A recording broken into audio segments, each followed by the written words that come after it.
Hello student, आज આપણે ધોરણ 12 કેમેસ્ટ્રી ચેપ્ટર નંબર 2 દ્રાવણોમાં છેલ્લા ટોપિકની વાત કરીશું. એ છે અસામાન્ય મોલર દળ. હમણાં સુધી આપણે જે વાત કરી છે એ છે જ્યારે તમે કોઈ પણ પદાર્થનો આણ્વીય દળ લો છો તો એ આણ્વીય દળમાં આપણે સાદી સિમ્પલ વસ્તુ કરતા હતા કે બે તત્વો જ્યારે ભેગા થાય છે તો એ બંને તત્વોના પરમાણ્વીય ભારનો સરવાળો કરો છો તો એ પરમાણ્વીય ભારનો સરવાળો એનો આણ્વીય દળ બની જતું હતું, જેને આપણે સાદી સિમ્પલ ભાષામાં આ રીતે ગણી શકતા હતા. પણ જ્યારે અસામાન્ય મોલર દળની વાત કરીએ તો આમાં પર્ટિક્યુલર થાય શું કે જો તમે કેસીએલ એમનેમ લીધો છે તો એનો આણ્વીય દળ તમે આ રીતથી ગણી શકો છો. પણ જો આ કેસીએલનું તમે દ્રાવણ બનાવો છો તો એ દ્રાવણ બનાવો ત્યારે કેસીએલ જે છે એ દ્રાવ્ય તરીકે વર્તશે અને એનામાં પાણીમાં તમે જો દ્રાવણ બનાવો છો તો પાણી જે છે દ્રાવક તરીકે બન્યું અને તમને શું મળશે? દ્રાવણ. આ કન્ડિશનમાં આપણે આગળ ભણી ગયા એ પ્રમાણે કે જ્યારે એક દ્રાવણ બની ગયું હોય તો એ દ્રાવણના તમે સંખ્યાત્મક ગુણધર્મો ગણી શકો છો. એ સંખ્યાત્મક ગુણધર્મોની વાત જો આપણે કરી હતી તો એનામાં આપણે એવું કીધું હતું કે આ પર્ટિક્યુલર એવા દ્રાવણોને લાગુ પડે છે કે જેની અંદર સાદી સિમ્પલ વાત કરીએ તો વિદ્યુત અવિભાજ્ય જલીય દ્રાવણ જેનું વિભાજન થતું ના હોય એવા, અથવા તો દ્રાવક સાથે ઓગળીને સુયોજન કે વિયોજનની પ્રક્રિયા ના દર્શાવતું હોય. સુયોજન મતલબ ભેગું થવું, એ દ્રાવક સાથે જોડાઈને નવો બંધ બનાવે એને સુયોજન કહેવાય. અને વિયોજન એટલે કે એની અંદર દ્રાવ્ય જઈ જ્યારે દ્રાવક સાથે મિક્સ થાય છે ત્યારે એમના આયનો છૂટા પડી જતા હોય એવા દ્રાવણમાં જેનામાં સુયોજન કે વિયોજન ના થતું હોય એનામાં આ સંખ્યાત્મક ગુણધર્મો લાગુ પડતા હતા. જેમાં આપણે બાષ્પ દબાણનો ઘટાડો કહીએ છીએ, ઉત્કલન બિંદુ ઉન્નયન કહીએ છીએ, ઠાર બિંદુ અવનયન કહીએ છીએ અથવા તો અભિસરણ દબાણ કહીએ છીએ. પણ જ્યારે તમારી પાસે એવું દ્રાવણ છે કે જેની અંદર સુયોજન અને વિયોજન બંને પ્રકારની પ્રક્રિયાઓ અથવા તો કોઈ પણ એક પ્રકારની પ્રક્રિયા થતી હોય તે વખતે આ સંખ્યાત્મક ગુણધર્મોનું શું કરવું? તો એનામાં તમને પર્ટિક્યુલર અહીંયા આપ્યું, જેમ કે મેં કેસીએલ માટે કીધું કે અહીંયા તમારી પાસે આવી રીતે અણુભાર ગણો છો તો 74.5 ગ્રામ અણુભાર તમને મળે. આની અંદર જો હું આ કેસીએલનું દ્રાવણ બનાવીશ તો આ કેસીએલમાંથી જ્યારે એનું દ્રાવણ બનશે તો એનું વિભાજન થાય, કારણ કે આ આયનીય દ્રાવણ બનશે અને એ બની જશે K+ અને Cl-. સાદી સિમ્પલ જો વસ્તુ સમજીએ, જો હું આને ગ્રામમાં કહીશ તો આ 74.5 જ રહેશે. પણ જ્યારે તમે એને મોલના સંદર્ભમાં કહો છો તો આ 1 મોલ પદાર્થ લીધો છે અને એનું આયનીકરણ થયું એવું કહેવાય. જ્યારે 1 મોલ પદાર્થ તમે લો છો અને એનું જ્યારે દ્રાવણ બનાવશો તો એનામાંથી છૂટા પડતા પદાર્થ પણ કેટલા કહેવાશે? 1 મોલ જ કહેવાય. તો તમે એવું કહી શકો કે 1 મોલ કેસીએલનું જ્યારે દ્રાવણનું આયનીકરણ થશે તેમાંથી 1 મોલ K+ અને 1 મોલ Cl- મળી શકે. તો જ્યારે તમે ટોટલ કરશો તો તમને જવાબ કેટલો મળશે? 2 મોલ. આ રીતની જ્યારે કેલ્ક્યુલેશન કરો છો તો તમે અહીંયા જોઈ શકો છો કે સામાન્ય આણ્વીય દળ કેટલું હતું? 74.5. પણ જ્યારે હું 2 મોલની સાપેક્ષમાં વાત કરીશ તો એ 2 મોલની સાપેક્ષમાં એની વેલ્યુ બદલાઈ જાય. 74.5 ગ્રામે જો 1 કિલોગ્રામ દ્રાવકના ઉત્કલન બિંદુનો તમે ઉન્નયન જોશો તો એનામાં એનો ઉન્નયન અચળાંક કેટલો આવશે? 0.52. આ પર્ટિક્યુલર 1 મોલ માટેની વાત કરીએ. પણ અહીંયા તમારી પાસે કેટલા છે? 2 મોલ છે. તો એ વખતે એનામાં ઉત્કલન બિંદુનો જે ઉન્નયન છે એ કેટલો થઈ જશે? બમણો થાય. અને એના આધારે તમે કહી શકો છો કે એની વેલ્યુ આવી જશે 1.04 કેલ્વિન. આ વસ્તુ દર્શાવે છે કે જ્યારે તમે સુયોજન અને વિયોજન દર્શાવતા જે દ્રાવણો છે એની અંદર જ્યારે આણ્વીય દળ માપશો તો એ સામાન્ય કરતાં ઓછું અથવા તો વધુ આવી શકે છે.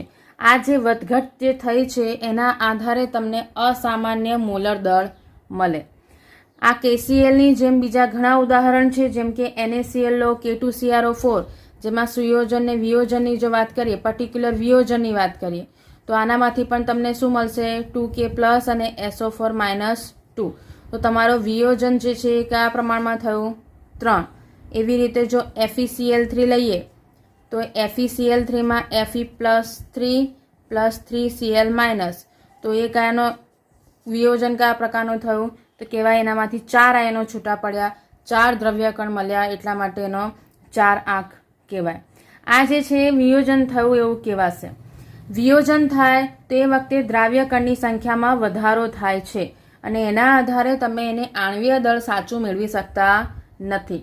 જ્યારે સુયોજન થાય છે ત્યારે એનામાં કણો ભેગા થાય છે, ત્યારે પણ તમે આણ્વીય દળ સાચું મેળવી શકતા નથી. આની અંદર સુયોજન માટે કેટલાક ઉદાહરણ છે, જેમાં એસિટિક એસિડ, એસિટિક એસિડ કે બેન્ઝોઇક એસિડને જ્યારે તમે બેન્ઝીનમાં દ્રાવ્ય કરો છો ત્યારે એની અંદર જે સુયોજન થાય છે, જેનામાં બેન્ઝીન સાથે એસિટિક એસિડના કણો અથવા તો 2 એસિટિક એસિડને એકબીજા સાથે મિક્સ કરો છો, ત્યારે એનામાં જે થયેલા સુયોજન છે એનામાં પણ તમને એ વસ્તુ જોવા મળશે કે અહીંયા સંખ્યાત્મક ગુણધર્મોનો આપણે ઉપયોગ નહીં કરી શકીએ, કારણ કે સુયોજનમાં દ્રાવ્ય કણનો ઘટાડો થાય, દ્રાવ્ય કણ ઘટે, જ્યારે વિયોજનમાં દ્રાવ્ય કણ વધે. આ બંને વસ્તુઓમાં પ્રોબ્લેમ એવી જ થાય છે કે જે સાચું આણ્વીય દળ શોધવા માટે તમને દ્રાવ્ય કણ જોઈતા હોય એ દ્રાવ્ય કણ તમને અહીંયા મળે નહીં. એકમાં વધે છે ને એકમાં ઘટે છે. આ પ્રક્રિયા દ્વારા મળતા જે આણ્વીય દળ જે છે એને આપણે શું કહીશું? અસામાન્ય આણ્વીય દળ. આની અંદર જે તમને સંખ્યાત્મક ગુણધર્મ એટલે કે જો ડેલ્ટા ટીબી અને ડેલ્ટા ટીએફ આ 2 એકમોની વાત કરીએ છીએ, 2 ગુણધર્મોની વાત કરીએ તો એની વેલ્યુમાં પણ તમને સામાન્ય રીતે સામાન્ય જે ઉત્કલન બિંદુ અને ગલન બિંદુ મળવાનું છે એના કરતાં આના વેલ્યુ બમણા મળશે. એટલે કે જે ગણેલા મોલર દળ છે એના આધારે એના અપેક્ષિત મૂલ્ય કરતાં બમણા મળી જાય. તો જે અપેક્ષિત મૂલ્ય કરતાં અથવા તો સામાન્ય મોલર દળ કરતાં જે મોલર દળ વધારે મળે છે એને શું કહેવાશે? અસામાન્ય મોલર દળ. આ અસામાન્ય મોલર દળ અને સામાન્ય મોલર દળ વચ્ચેનો જે ડિફરન્સ આવ્યો એ ડિફરન્સને દૂર કરવા માટે વોન હોફ નામના વૈજ્ઞાનિકે એક નવો અવયવ આપ્યો. આ અવયવ એવો હતો કે જ્યારે પ્રાયોગિક મૂલ્ય અને સૈદ્ધાંતિક મૂલ્યમાં તમને ડિફરન્સ જોવા મળે ત્યારે આ વખતે તમારે આ વાન હોફ અવયવ ગણવાનો. વાન હોફ અવયવ જે છે એને દર્શાવવામાં આવ્યું આઈ વડે અને એ આઈના આધારે તમને એના સૂત્ર મેળવવામાં આવ્યા કે આ વાન હોફ અવયવ જે હતું એ સામાન્ય રીતે સામાન્ય મોલર દળ અને અસામાન્ય મોલર દળ વચ્ચેનો તમને તફાવત શોધી આપે. અને જ્યારે તમે આ બંને કિંમતોનો ભાગાકાર કરશો તો તમને કિંમત મળશે આઈની. એ આઈનો ઉપયોગ કરીને તમે બાકીના જેટલા પણ સંખ્યાત્મક ગુણધર્મો છે એનો જવાબ મેળવી શકો છો જ્યારે તમારી પાસે આવી રીતની કન્ડિશન આવે ત્યારે. આની અંદર આ જ સૂત્રોમાં જ તમને એના 2-3 સ્વરૂપ મેં મેળવી આપ્યા, જેની અંદર તમે એનો ઉપયોગ કરીને આઈની વેલ્યુ શોધી શકો છો. જેમાં જો સામાન્ય રીતે વાત કરીએ તો આપણે પહેલું સૂત્ર લીધું, સામાન્ય મોલર દળ છેદમાં અસામાન્ય મોલર દળ. આને જ જો હું બીજી ભાષામાં લખું તો તમે એનામાં લખી શકો છો સૈદ્ધાંતિક મોલર દળ અને પ્રાયોગિક મોલર દળ. સૈદ્ધાંતિક મોલર દળ એટલે તમે એને ગણતરીના હિસાબે ગણી શકો છો સાદી કિંમત મૂકીને, અને પ્રાયોગિક એટલે જે પ્રેક્ટિકલી કરીને મેળવાયું હોય એ. એના સિવાય એના જ બીજું સ્વરૂપ આપ્યું છે કે સુયોજન કે વિયોજન પછીના કણોની સંખ્યા. એટલે તમને એવું આપી દીધું હોય કે વિયોજન થયા પછી આ કણોની સંખ્યા આટલી થઈ છે અને સુયોજન પહેલાં આપણને કણોની સંખ્યા આપી દીધી હોય તો એ તમે બંનેના ભાગાકાર કરી શકો છો અને તમને શું મળી જશે? આઈની કિંમત. આઈની કિંમત મળ્યા પછી તમે એને મલ્ટિપ્લિકેશનમાં યુઝ કરી શકો છો કોઈ પણ સંખ્યાત્મક ગુણધર્મમાં. અહીંયા તમે જોઈ શકો છો કે તમારી પાસે આઈ શોધવા માટે આટલી પોસિબિલિટીઝના તમને સૂત્રો આપી દીધા. એમાં તમારી પાસે જે સવાલમાં આપ્યું હોય એ વાળું સૂત્ર તમે એને વાપરી શકો છો.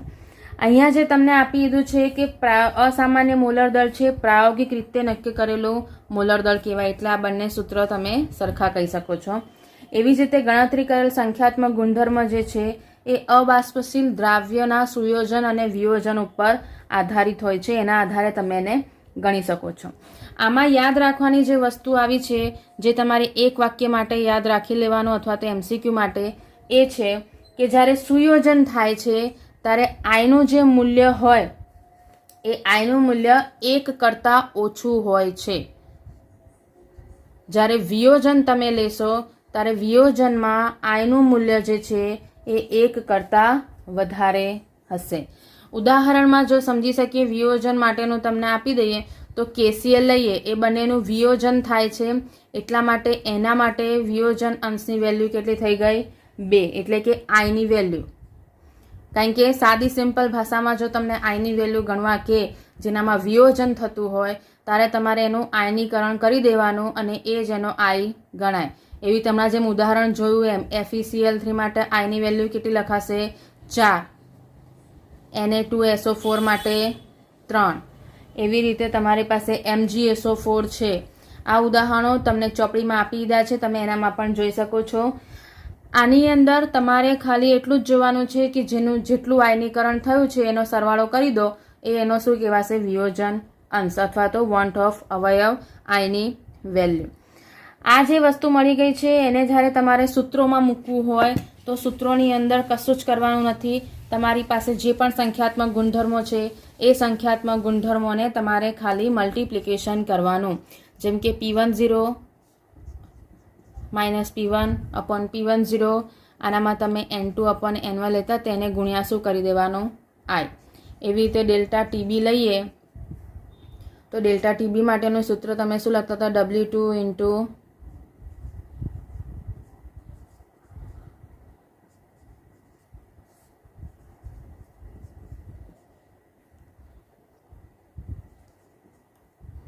ગુણ્યા I. એને તમે બીજી રીતે બી લખી શકો છો, KB into I into molality. બરાબર છે. એવી રીતે ડેલ્ટા TF માટે પણ લખી શકાય છે, KF into I into M. બરાબર છે. અભિસરણ દબાણ માટે લખવું હોય તો પાઈ is equal to I into N2 RT upon V. અથવા તો તમને ધ્યાન જ હશે N2 માટે આપણે લખ્યું હતું W2 છેદમાં M2V ઇન્ટુ RT. બરાબર. તો આ સૂત્રોની અંદર તમે દેખી શકો છો ચેન્જ ખાલી એટલો જ છે કે તમારે જે પણ આપણે બરાબરની આ સાઈડ લખતા હતા એનામાં તમારે આઈની કિંમત ઉમેરી દેવાની છે, એટલે કે આઈ એ ગુણાકારમાં લઈ લેવાનો. તો તમને એના આધારે કોઈ પણ સૈદ્ધાંતિક ગુણધર્મ તમે ગણી શકો છો. હવે આ થિયરીના આધારે આપણે આના દાખલાઓ જોઈ લઈએ. તો સૌથી પહેલાં જોઈશું કોડિયા નંબર 2.12. સંખ્યા એવું કે છે કે 25 ગ્રામ બેન્ઝીનમાં ઓગાળેલ 2 ગ્રામ બેન્ઝોઇક એસિડના ઠાર બિંદુના અવનયન બરાબર 1.62 કેલ્વિન થાય છે. બેન્ઝીન માટે મોલલ અવનયન અચળાંક તમને આપી દો 4.9 kelvin kilogram into mall inverse છે. જો એસિડ દ્રાવણમાં દ્વિઅણુ બનાવતો હોય, હવે અહીંયા સમજો દ્વિઅણુ આપ્યું છે, દ્વિઅણુ બનાવે એનો મતલબ થાય જાય છે કે આ શું થાય છે? સુયોજન થાય છે. બરાબર છે. જો દ્વિઅણુ બનાવતો હોય તો એસિડનું કેટલા ટકા સુયોજન થયેલું હશે એ આપણે શોધવાનું છે. સુયોજન થયું હોય કે વિયોજન થયું હોય તો એનું પ્રમાણ જાણવા માટે તમારે સૌથી પહેલાં આપણે બીજા 2 સૂત્રોની વાત કરી લઈએ, જેમાં પહેલું છે સુયોજન અંશ. જ્યારે સુયોજન અંશ શોધવું હોય તો આ થોડી સિમ્પલ રીત કહું છું એટલા માટે, આ જૂના સિલેબસના હિસાબે છે. તો સુયોજન અંશ શોધવામાં તમને થોડી આસાની થઈ જાય. સુયોજન અંશને આપણે દર્શાવીશું x વડે અને એના માટેનું સૂત્ર છે 1 - I into N upon N - 1. જ્યાં N જે છે એ તમારી પાસે શું થઈ જાય? સુયોજન પામતા અણુની સંખ્યા.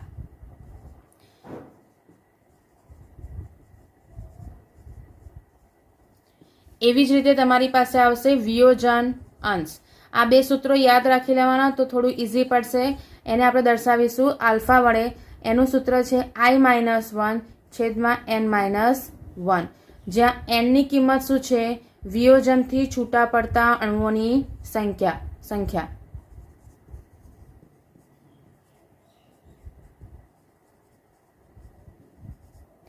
આ 2 સૂત્રોના આધારે જ્યારે પણ તમને વિયોજન અને સુયોજનના સંદર્ભમાં આઈની વેલ્યુ તમારી પાસે હોય, આઈ મતલબ વાન્ટ ઓફ અવયવ, એની વેલ્યુ હોય એનની કિંમત તમે જાણી શકતા હોય તો એના આધારે તમે આનામાં સુયોજન અંશ અને વિયોજન અંશ શોધી શકો છો.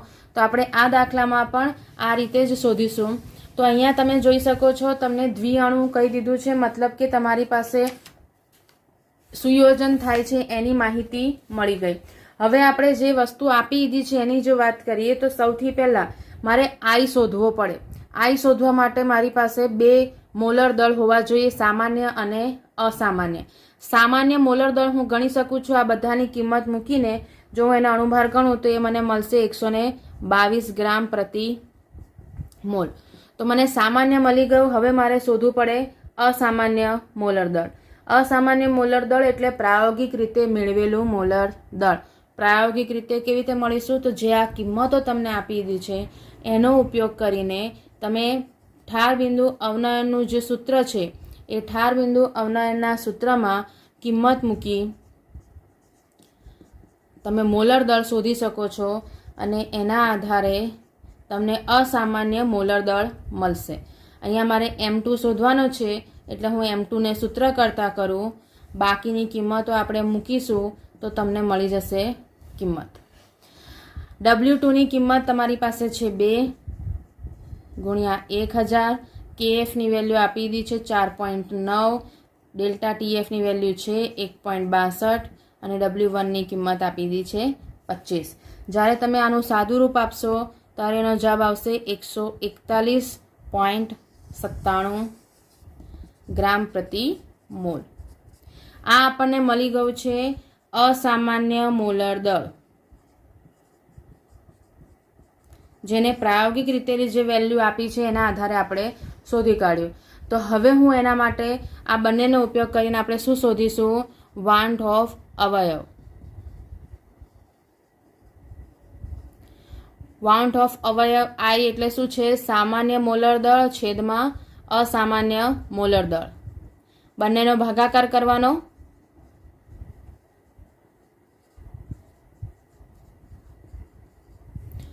સામાન્ય મોલર દળ છે તમારી પાસે 122, અસામાન્ય મોલર દળ આવ્યું 141.97. જવાબ થઈ જશે 0.5041. આ વેલ્યુ મને શાની મળી ગઈ? આઈની.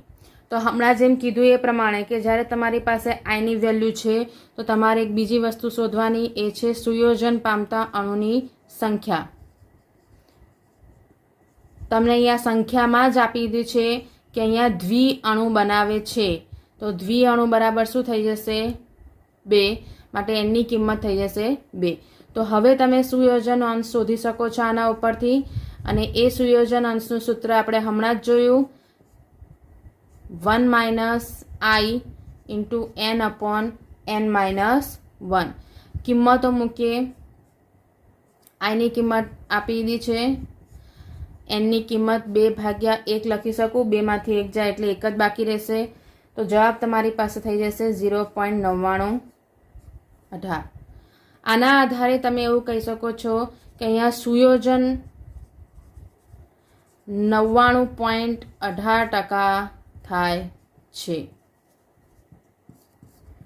આને ગુણ્યા તમે 100 કરશો એટલે તમારી પાસે આન્સર આવી જશે 99.18%, જેને તમે 99.2% પણ કહી શકો છો.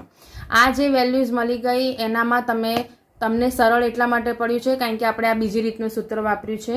બાકી આ કોયડો તમારી ચોપડીમાં છે, તમે ચોપડીમાં જોઈ શકો છો. જો એ રીતથી તમને ફાવે તો એ રીતથી, બાકી આ રીત સરળ છે. હવે આગળ આપણે દાખલો દેખીએ. કોયડા નંબર 2.13. સંખ્યા કઈ આવી છે કે 1.06 ગ્રામ પ્રતિ ml ઘનતા ધરાવતા 0.6 ml એસિટિક એસિડને 1 લિટર દ્રાવણમાં ઓગાળવામાં આવ્યો છે. એટલે અહીંયા દળ નથી આપ્યું દ્રાવ્યનું, પણ તમને શું આપી દીધું છે? ઘનતા અને કદ. અને એને તમે 1 લિટર પાણીમાં ઓગાળો છો ત્યારે તેનું ઠાર બિંદુ અવનયન હતું. ઠાર બિંદુમાં જે ઘટાડો આપણે કહીએ છીએ કેટલો થઈ જશે? 0.0205 ડિગ્રી સેલ્સિયસ. તો અવલોકિત કરવામાં આવ્યું. આ અવલોકિત ઠાર બિંદુ થયું છે. એ વખતે તમને કીધું છે કે આનો વાંટ ઓફ અવયવ અને એસિડનો વિયોજન અચળાંક શોધો. વિયોજન અચળાંક નવો શબ્દ છે, પણ આપણે એને ગણતરીમાં સમજી લઈશું કે એ કેવી રીતે શોધી શકાય. અહીંયા તમે જોઈ શકો છો W1ની કિંમત તમને આપી દીધી છે. એને હું લીટરને પહેલાં mlમાં કન્વર્ટ કરી દઈશ, 1000 ml. પણ મારી પાસે જો મારે પ્રાયોગિક રીતે ડેલ્ટા TFની વેલ્યુ શોધવી હોય તો મને W2ની કિંમત જોઈએ. તો સૌથી પહેલાં આપણે શોધીશું એસિટિક એસિડનું દળ.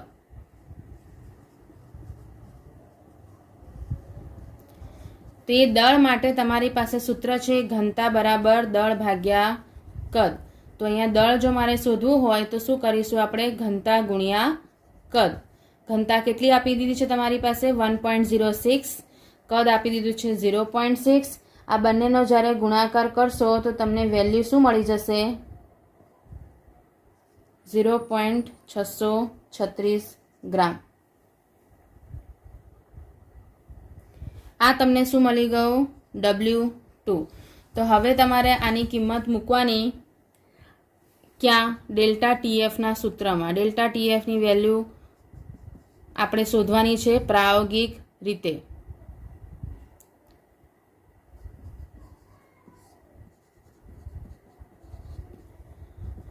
બધી જ કિંમતો તમારી પાસે છે.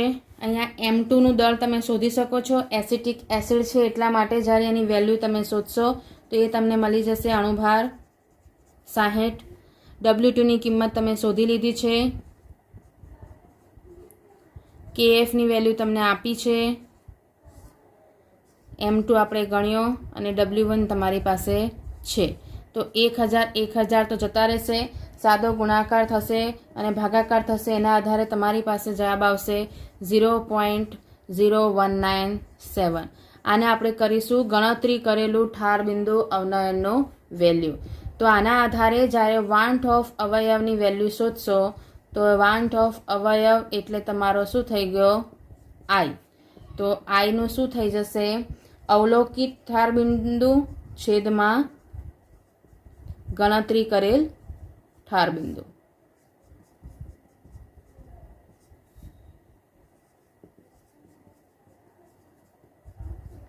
અવલોકિત વેલ્યુ કેટલી આપી દીધી છે? 0.0205 અને ગણતરીનું કેટલું મળ્યું? 0.0197. તો જ્યારે એનું સાદું રૂપ આપશો, ભાગાકાર કરશો, તમને વેલ્યુ મળી જશે 1.0406. આ આપણું પહેલું જે શોધવા કીધું હતું એ આપણને મળી ગયું, જેને આપણે કીધું હતું વાન્ટ ઓફ અવયવની વેલ્યુ. સેકન્ડ તમને શોધવા કીધું છે એસિડનો વિયોજન અચળાંક. તો એસિડના વિયોજન અચળાંકને શોધવા માટે તમારે સમીકરણનો યુઝ કરવો પડશે. એ સમીકરણમાં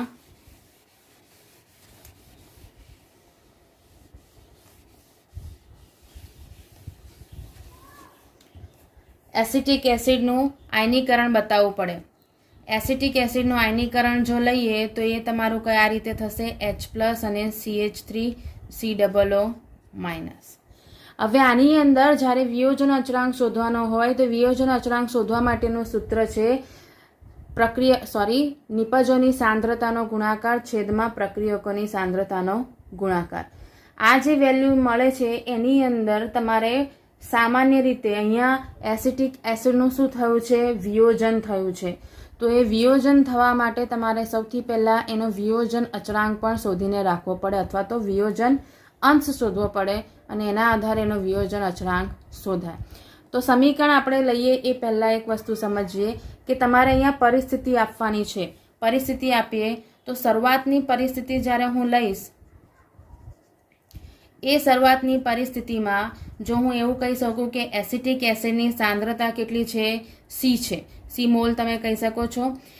તે સમયે નિપજ બની નથી તો એ વખતે એની વેલ્યુ આવે નહીં. પણ જ્યારે સંતુલન સ્થપાશે, કારણ કે વિયોજન અચળાંકની વાત કરી છે, વિયોજન અચળાંક ત્યારે જ મળે જ્યારે સંતુલન સ્થપાય તે સમયે. તો જ્યારે સંતુલન સ્થપાય છે તે વખતે તમે એવું કહી શકો છો કે એનામાં વિયોજન થઈ ગયું, મતલબ કે આયનો છૂટા પડ્યા છે. પણ સંતુલન એવી સ્થિતિ છે કે જ્યારે પ્રક્રિયક અને નિપજની સાંદ્રતા એક સમાન થાય તે સમયે એની અંદર તમે વિયોજન થઈ ગયું છે અને સાંદ્રતા સરખી થઈ છે. તો એ વિયોજન દર્શાવવા માટે એને આપણે આલ્ફા વડે દર્શાવીશું. જ્યાં આલ્ફા જે છે એ શું થયું છે? વિયોજન અંશ. સાદી ભાષામાં કહીએ તો આ આલ્ફા જેટલું વિયોજન થયું હશે જ્યારે સંતુલન થશે તે સમયે, એટલે કે આટલું વિયોજન કમ્પ્લીટ થયું છે એટલા માટે અંશ શબ્દ આપ્યો છે. તો અહીંયા સાંદ્રતા ગુણ્યા આલ્ફા લઈએ એટલે કે વિયોજન અંશ જેટલું વિયોજન થઈ ચૂક્યું છે જ્યારે સંતુલન સ્થપાશે. આટલી વેલ્યુ તમારી મેન જે સાંદ્રતા છે એનામાંથી બાદ થાય. એટલે તમે એવું કહી શકો છો કે જ્યારે સંતુલન સ્થપાશે ત્યારે પ્રક્રિયકની સાંદ્રતામાં જેટલું વિયોજન થઈ ચૂક્યું છે એટલો ઘટાડો થશે. તો ધારો કે એની વેલ્યુ 1 હોય તો એનામાંથી વિયોજન કેટલું થઈ ગયું? આલ્ફા જેટલું, એટલે 1 - આલ્ફા લખાય અને એ મલ્ટીપ્લાય કોની જોડે થશે? સાંદ્રતા જોડે. તો અહીંયા તમારી પાસે વિયોજન અંશની વેલ્યુ પહેલાં તમારે શોધવી પડે, પ્લસ તમારે સાંદ્રતા શોધવી પડે સીની વેલ્યુ, અને પછી તમને એના ઉપરથી વિયોજન અચળાંક શોધી શકો છો, કારણ કે વિયોજન અચળાંક માટે તમારે આ બધાની જરૂર પડશે. તો આપણે સ્ટેપ બાય સ્ટેપ કરીએ. સૌથી પહેલાં આપણે શોધીશું વિયોજન અંશ. વિયોજન અંશ માટેનું સૂત્ર આપણે હમણાં જ જોયું હતું, i-1 છેદમાં n-1. અહીંયા nની કિંમત શું થશે? જે વિયોજન પામતા અણુઓની સંખ્યા છે કેટલી થશે? 2. વિયોજન થતા અણુઓ આયનીકરણ થતા જેટલું મળે અહીંયા H+ અને Cl બંનેની આગળ 1 1 છે એટલા માટે કેટલા થયા? 2. જો એની જગ્યાએ FeCl3 હોતું તો Fe+ અને 3Cl- થતું તો nની કિંમત કેટલી થતી?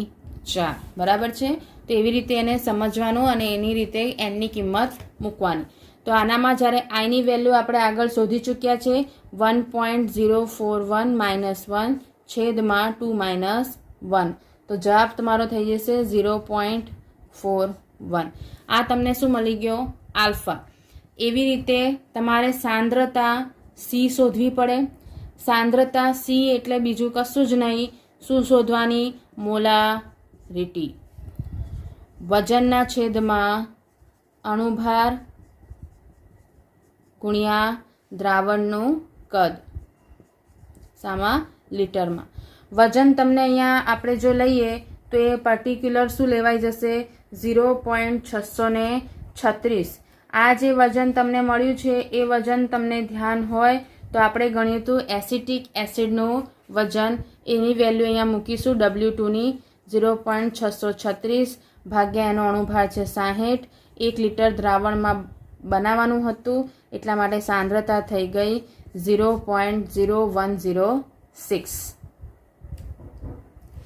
આ જે વેલ્યુ તમને મળી ગઈ છે એ વેલ્યુને હવે હું આ વિયોજન અચળાંકના સૂત્રમાં મૂકીશ. તો વિયોજન અચળાંકનું સૂત્ર જેમ કીધું એ પ્રમાણે કે નિપજની સાંદ્રતાનો ગુણાકાર છેદમાં પ્રક્રિયકની સાંદ્રતા છેદમાં પ્રક્રિયકની સાંદ્રતા. તો નિપજની સાંદ્રતા લઈએ H+ એટલે શું લખાય? C આલ્ફા લખાય. CH3COO- માટે પણ શું લખાશે? C alpha. અને આના માટે શું લખાશે?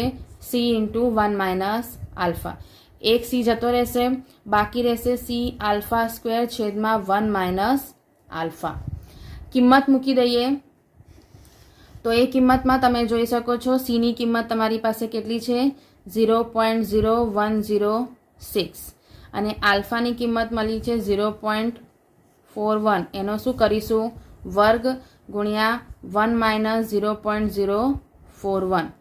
સાદું રૂપ એટલે પહેલાં આનો વર્ગ કરવાનો, પછી ગુણ્યા 0.0106 કરજો અને એનામાં બંનેની ભાગાકાર કરીશું 1 - 0.041. તો આન્સર તમારો કંઈક આવો આવશે 0.1858. બરાબર છે. એને જો હું સરળ રીતે લખું તો મારી પાસે વિયોજન અચળાંક એટલે એસિડ છે એટલા માટે હું એને Ka લખી શકું છું. તો એનો જવાબ તમે આવી રીતે લખી શકશો 1.858 × 10⁵ 5 મીંડા છે એટલે 10⁻⁵.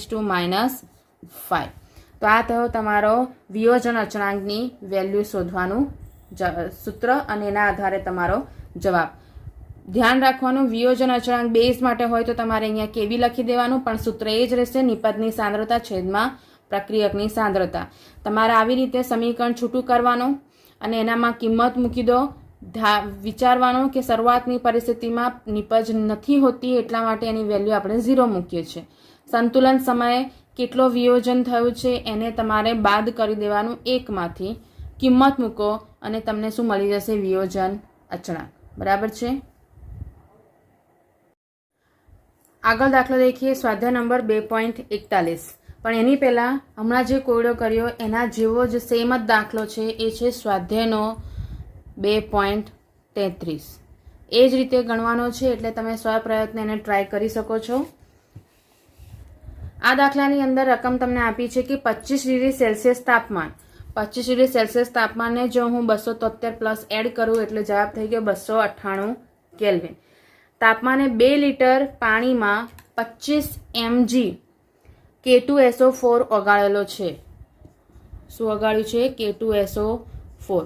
અને K2SO4 ઓગાળ્યો છે 25 mg. તો mg એટલે મિલીગ્રામ, એને આપણે ગ્રામમાં કન્વર્ટ કરીએ તો 10⁻³ ઘાત એટલે કે 1000 વડે એને ભાગવું પડે. આ એનો આપણે કન્વર્ઝન લખ્યું. હવે એ K2SO4 ને ઓગાળીને જે દ્રાવણ બનાવ્યું છે એનું અભિસરણ દબાણ તમારે શોધવાનું છે. મતલબ તમારે શું શોધવાનું છે? પાઈ. અહીં K2SO4 નું સંપૂર્ણ વિયોજન થાય છે એવું ધારવાનું. તો સંપૂર્ણ વિયોજન થાય તેના માટે તમે જો વિયોજન અંશ અથવા તો સંપૂર્ણ વિયોજન માટે આઈની વેલ્યુ જો કન્સિડર કરો તો એ કેટલી મળશે તમને? 3. શોધવા કીધું છે તમને અભિસરણ દબાણ, અને અહીંયા વિયોજન શબ્દ વાપરી દીધો છે એટલા માટે તમારે આઈની વેલ્યુ કન્સિડર કરવી પડે. વિયોજન સંપૂર્ણ આપી દીધું છે એટલે પૂરેપૂરું આયનીકરણના આધારે તમે એની 3 વેલ્યુ લખી શકો છો. અભિસરણ દબાણ શોધવા માટે તમારે હજુ એક વસ્તુ જોઈશે, એ છે અણુભાર. અને એ પણ કોનો અણુભાર? K2SO4 નો. જ્યારે તમે ગણશો તો એની વેલ્યુ આવી જશે 174 ગ્રામ પ્રતિ મોલ. તો હવે જ્યારે કિંમત મૂકીએ તો તમારે અહીંયા શોધવાનો છે પાઈ. તમને કીધું હતું એમ પ્રમાણે જ, કશું જ કરવાનું નથી. આની અંદર ખાલી તમારે એને મલ્ટીપ્લાય કરી દેવાનો છે, I2 ઉમેરી દેવાનો, W2/M2 RT/V. કિંમત મૂકી દઈએ 3. W2 બરાબર 25 × 10⁻³. R ની વેલ્યુ આપી છે 0.082, 298. M2 તમારે શોધી કાઢ્યો છે 174. V આપી દીધું છે 2. સાદો ગુણાકાર ભાગાકાર છે, જવાબ આવી જશે 5.266 × 10⁻³ એકમ થઈ જશે એટમોસ્ફિયર, કારણ કે આરની વેલ્યુ એટમોસ્ફિયરમાં લીધી છે એટલા માટે. બરાબર છે. આગળ દાખલો લઈએ, સ્વાધ્યાય નંબર 2.40. એમાં તમને રકમ આપી છે કે 27 ડિગ્રી સેલ્સિયસ તાપમાને, જેનું કન્વર્ઝન મેં 300 કેલ્વિનમાં કરી દીધું, 0.75 એટમોસ્ફિયર અભિસરણ દબાણ દર્શાવે તેવા CaCl2ના દ્રાવણ માટે 2.5 લિટર પાણીમાં દ્રાવણ બનાવવામાં આવ્યું છે. તે વખતે CaCl2 તમને આઈની વેલ્યુ આપ્યું, જે રીતે એનું વિયોજન થાય છે એના આધારે. તો તમને પૂછ્યું છે કે જ્યારે આટલું દ્રાવણ બનાવવા માટે CaCl2ના કેટલો જથ્થો જરૂરી છે. અહીંયા જથ્થો શોધવા કીધો, મતલબ તમારે શું શોધવાના છે? એના મોલ. દ્રાવ્ય છે એટલા માટે તમે એને N2 દર્શાવી શકો છો. પાઈની કિંમત આપી છે, તમારી પાસે પાઈનું સૂત્ર છે I × N2 × RT/V. આ કિંમતમાં તમારે N2 શોધવાના છે. તો આપણે સાદું સિમ્પલ N2 ને સૂત્ર કરતા કરી દઈએ તો πV/I/RT. બરાબર. પાઈની કિંમત મૂકી દઈએ 0.75, વીની કિંમત 2.5, છેદમાં I છે 2.47, આરની કિંમત 0.082, ટીની કિંમત 300. જ્યારે સાદું રૂપ આપશો એનો જવાબ આવી જશે 0.0308. આ તમને મળી ગયા N2 એટલે કે દ્રાવ્યના મોલ, અને દ્રાવ્યના મોલ બીજું કંઈ જ નથી, શું છે? CaCl2નો જથ્થો.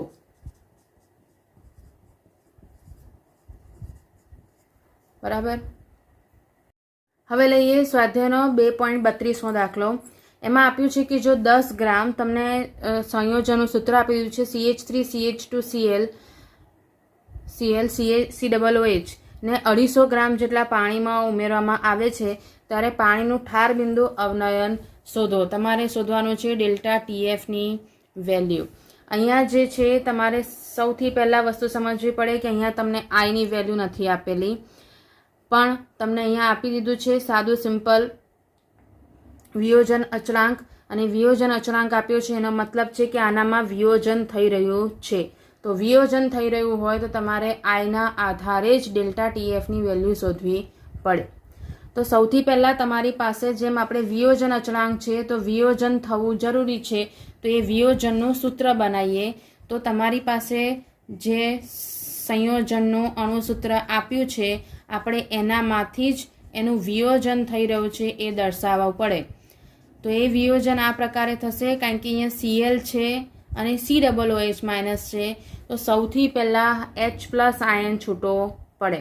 અને જેમ આપણે પહેલાં પણ કર્યું છે એવી રીતે જ કે શરૂઆતની સ્થિતિમાં તમારી પાસે જે વિયોજન અચળાંક છે એ વિયોજન અચળાંકમાં Cની વેલ્યુ છે ઓરિજિનલ સાંદ્રતા છે એટલી, એ વખતે વિયોજન થયું નથી. અને પછી જ્યારે સંતુલન સમયે તમે લેશો તો એ સંતુલન સમયે મૂળ સાંદ્રતાની સાથે જેટલું વિયોજન થઈ રહ્યું છે એ, તો તમને પ્રક્રિયકની સાંદ્રતામાં કેટલો તફાવત જોવા મળશે, તો C×1 - આલ્ફા જેટલો. અહીંયા તમે જ્યારે વિયોજન અચળાંક કેલ્ક્યુલેટ કરશો તો નિપજની સાંદ્રતા છેદમાં પ્રક્રિયકની સાંદ્રતા એની સાપેક્ષમાં જો વાત કરીએ તો તમારે કિંમત મૂકવાની છે આ જ સમીકરણના આધારે.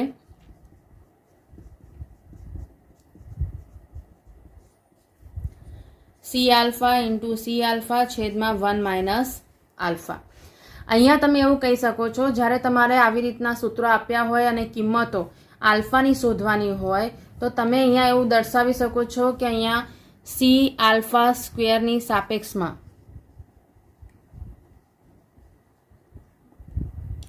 અથવા તો આપણે એવું કહીશું 1 - આલ્ફામાં આલ્ફાની કિંમત નાની હોવાથી, ખૂબ જ નાની હોવાથી તમે એને અવગણી શકો. કારણ કે સાદી સિમ્પલ વસ્તુ છે, સંતુલન સમયે સંપૂર્ણ વિયોજન થયું હોય એવું અહીંયા શબ્દ વાપરેલો નથી. એટલે તમે હાફ પોઈન્ટ આવ્યો હોય એ દરમિયાન તમે કહી શકો છો કે આલ્ફાની વેલ્યુ ઓછી હોય તો તમે એને અવગણી શકાય. અને કેની વેલ્યુ હવે શું આ મળી જશે C∝² છેદમાં 1 માઇનસ આલ્ફાને મેં અવગણી દીધું. તો હવે મારે શોધવાનું છે આલ્ફાની વેલ્યુ. તો હું આલ્ફાને સૂત્ર કરતાં કરું તો મને શું મળી જશે K/C. સૌથી આ તો મળી ગયું, પણ મારી પાસે Cની વેલ્યુ પણ નથી. C એટલે આપણે શું શોધવાની છે મોલારિટી. અને અહીંયા તમારી પાસે દ્રાવ્યનું કદ છે, દ્રાવ્યનું કદ છે, દળ છે અને દ્રાવકનું કદ છે. એટલા માટે તમારે C જે છે એ શું લેવાનો, મોલાલિટી લેવાની. આમાં તમે મોલારિટી કે મોલાલિટી બંનેના આધારે ગણી શકો છો. તમને જે રીતની વેલ્યુ આપી હોય એ રીતે એની વેલ્યુ તમારે ગણતરી કરવાની. તો વજન અહીંયા ગ્રામ આપ્યું છે એટલે આપણે 1000 વડે મલ્ટીપ્લાય કરવું પડશે. અણુભાર જે દ્રાવ્ય છે એનો ગુણ્યા કદ શામાં છે, ગ્રામમાં. આનો તમારે અણુભાર શોધી કાઢવાનો અને એ શોધશો ત્યારે એની વેલ્યુ તમને મળી જશે 122.5. વજન છે તમારી પાસે 10, અણુભાર આવ્યો 122.5, કદ આપી દીધું છે 250, તો Cની વેલ્યુ કેટલી મળી જશે 0.3265. આ જે Cની વેલ્યુ છે આપણે અહીંયા મૂકીશું. તો α² છે = K/C. Kની વેલ્યુ છે 1.4 × 10⁻³ છેદમાં 0.3265. જવાબ તમારો થઈ જશે, બંનેનો ભાગાકાર કરશો તો જવાબ તમારો આવી જશે 4.287 ગુણ્યા 10⁻3. આને જો મારે વર્ગમૂળ કાઢવું પડે, કારણ કે α² છે, મારે જોઈએ છે ખાલી આલ્ફા.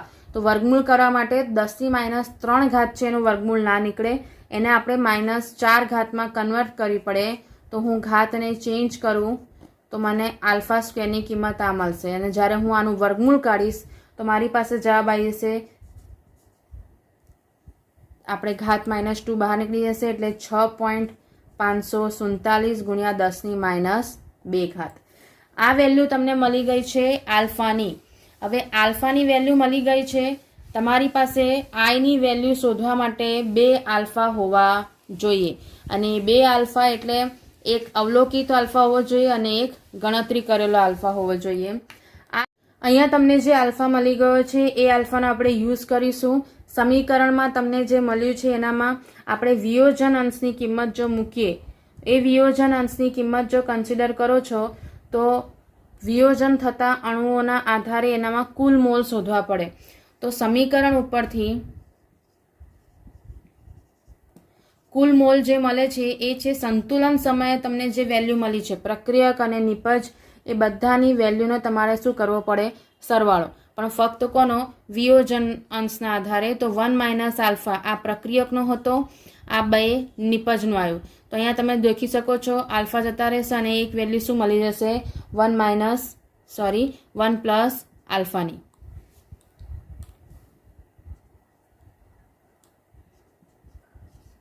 આ જે કિંમત મળી છે એ આપણને શાના આધારે મળી જશે? અવલોકિત મળે. અવલોકિત એટલા માટે કહી શકો છો કારણ કે તમે સમીકરણ ઉપરથી મેળવેલી કિંમત છે.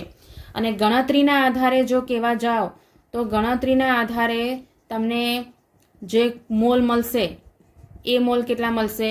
1 મોલ.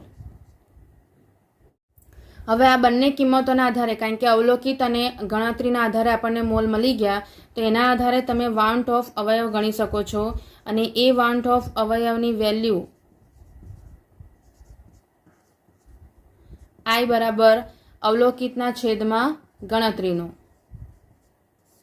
અવલોકિતના છેદમાં ગણતરીના મોલ લખીએ તો અવલોકિત તમને કેટલા મળ્યા? 1 પ્લસ આલ્ફા, ગણતરીના છે 1.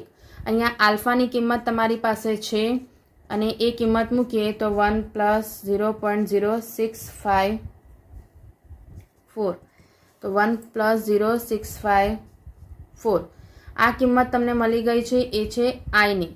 હવે તમને શોધવા કીધું છે એ છે ઠાર બિંદુ અવનયન delta TF I into KF into મોલાલિટીનો M. આઈની કિંમત તમારી પાસે છે, KFની વેલ્યુ તમને આપી દીધી છે, મોલાલિટીની કિંમત આપણે શોધી હતી, જે Cની વેલ્યુ શોધી હતી એ જ તમારી મોલાલિટી હતી. તો એના આધારે તમારો જવાબ થઈ ગયો, જેને એપ્રોક્સિમેટલી તમે કહી શકો છો 0.65 એકમ લખી દઈશું ડિગ્રી સેલ્સિયસ.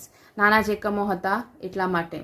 તો આ થયો તમારો ઠાર બિંદુ અવનયનની વેલ્યુ. હવે સ્વાધ્યાયનો છેલ્લો દાખલો લઈ લઈએ. અહીંયા તમને સંખ્યા આપી છે એના હિસાબે તમને અહીંયા નવો શબ્દ જાણવા મળશે, એ છે દ્રાવ્યતા ગુણાકાર. આમ તો આપણે આ ચેપ્ટરમાં આ વસ્તુ નથી લીધી, પણ તમે 11મા ધોરણમાં આને ભણી ચૂક્યા છો. અહીંયા આપ્યું છે કે CuSનો દ્રાવ્યતા ગુણાકાર આપ્યો છે 6 ગુણ્યા 10⁻6. તો CuSની જલીય દ્રાવણમાં મહત્તમ મોલારિટી શોધવા કીધી છે. અહીંયા મોલારિટી માટે તમારી પાસે બીજું કશું જ નથી, ખાલી દ્રાવ્યતા ગુણાકાર છે. તો એના જ આધારે તમારે એની વેલ્યુઝ ગણવી પડશે. તો સૌથી પહેલાં CuSનું જ્યારે આયનીકરણ થાય ત્યારે એનામાંથી જે આયનો છૂટા પડશે એ છે Cu+2 અને S-2. આને જ્યારે દ્રાવ્યતા ગુણાકાર આપ્યો છે તો એ બંનેની જો હું દ્રાવ્યતાની જ વાત કરું તો જ્યારે દ્રાવ્ય થઈને આયનો છૂટા પડશે ત્યારે એની દ્રાવ્યતા ધારો કે S અને S છે. સોલ્યુબિલિટીના આધારે તમે એને S કન્સિડર કરીશું. તો એ વખતે જ્યારે હું એને KSP ગણીશ તો મને શું મળશે? નિપજની સાંદ્રતાનો ગુણાકાર બંનેમાં S ઇન્ટુ S. KSPની વેલ્યુ મારી પાસે છે, આની અંદર h² થઈ જશે 6 ગુણ્યા 10⁻6. મારે શોધવાનો છે ખાલી S. તો હું આનું શું કરીશ? વર્ગમૂળ. તો મને Sની વેલ્યુ શું મળી જશે? જ્યારે આનું તમે વર્ગમૂળ કાઢશો તો એ વર્ગમૂળમાં અહીંયા 16 છે, 6 નથી. તો વેલ્યુ તમને મળી જશે 2.449 ગુણ્યા 10⁻8 ઘાત. આ જે મળે છે એ જ એની શું કહેવાશે? મહત્તમ મોલારિટી. કારણ કે મોલારિટી એટલે શું થાય? સાંદ્રતા, સાંદ્રતા ક્યારે માપી શકાય? જ્યારે દ્રાવ્યતા સંપૂર્ણ હોય, દ્રાવ્યતા થઈ હોય સંપૂર્ણ રીતે, તો જ એની સાંદ્રતા મળશે, અને સાંદ્રતા ઉપરથી શું મળી જાય? મોલારિટી. તો આપણે રિવર્સ કર્યું છે. અહીંયા આપણે દ્રાવ્યતા, મેક્ઝિમમ જે દ્રાવ્યતા થાય છે એની વેલ્યુ શોધી કાઢી, એ જ એની શું કહેવાશે? મહત્તમ મોલારિટી. આ સાથે તમારા સ્વાધ્યાયના દાખલા બધા જ અહીંયા પૂરા થયા છે. લખાણ સંબંધિત પૂરું થયું છે અને થિયરિકલ પાર્ટ પણ અહીંયા પૂરું થયું, એટલે કે ચેપ્ટર નંબર 2 અહીંયા પૂર્ણ થાય છે.